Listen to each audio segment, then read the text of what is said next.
So this is us moving in time, and this is prehistory, and this is when we invented writing. And that was about 6,000 years ago. Now we are around here because this is the long time of history. We can put around here the computer revolution, or as I prefer, the information revolution.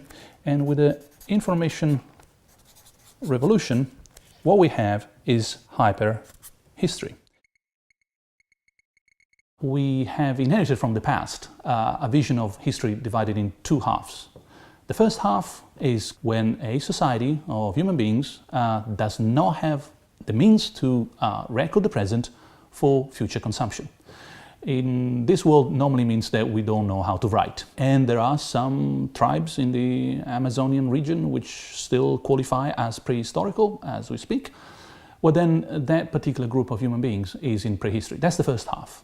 Then the second half is history. And history, technically speaking, is again any stage in human civilization when you have a way of telling the future what happened today. We have used all the different possible supports, from animal support of some kind to biological support of other kinds, the papyri, stones, clay, and then paper, and it goes all the way down to the book revolution.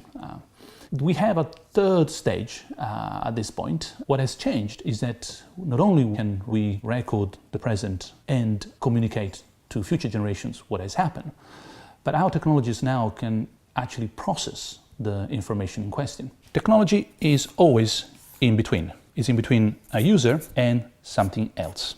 For example, your sandals are between you and the sand on the beach. This in between, which is technology here, sometimes becomes an in between a user and another technology. That's the Industrial Revolution. You have a technology, which is the engine, between you and some other technology. Cogs and gears, and maybe a car and anything else. Now, what happens when you have a technology that can process information for you instead of you? Well, it means that technology happens here as well. Now we have a technology that can interact with other technology, which interacts with other technology.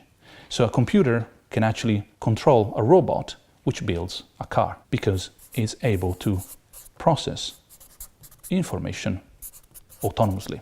The user does not have to be in the loop, may not even be on the loop, but he might just enjoy the technology transparently.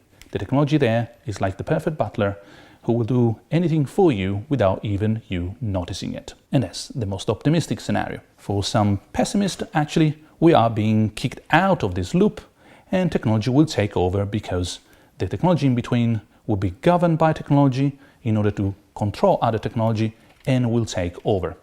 I personally believe that's science fiction, but it's important to take that into account in case you think that science fiction has something to tell us about the development of the future for us. One way of calling it would be hyperhistory, as in super history, even more historical than history itself, simply because during history we have a lot of reliance on written text.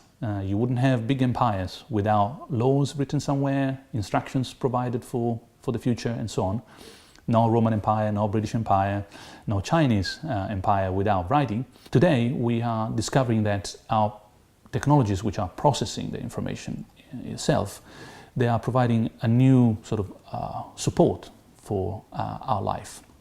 That support has become essential, and that's why hyperhistory is also the time when you can have cyber war.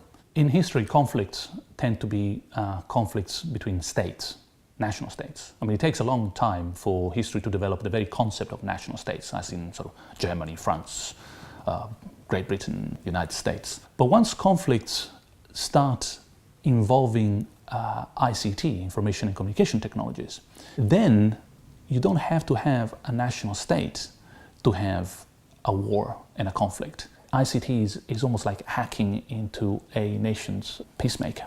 It's no longer just a matter of fiddling with their infrastructure. It means killing that other sort of the antagonist, the opponent, the enemy, Because if you, for example, manage to have access to the electricity grid, or the traffic control system, or the airport control system, or to the links between hospitals. If you have access to those kind of infrastructures and you can hack into those infrastructures in such a way as to disrupt anything that is normal life in a particular country, then you know two things. One, that's a new way of conceiving war, and two, that country lives in hyperhistory. Because of course, only by living in hyperhistory you can actually be armed by ICTs. In a nutshell, those who live by the digit, they die by the digit.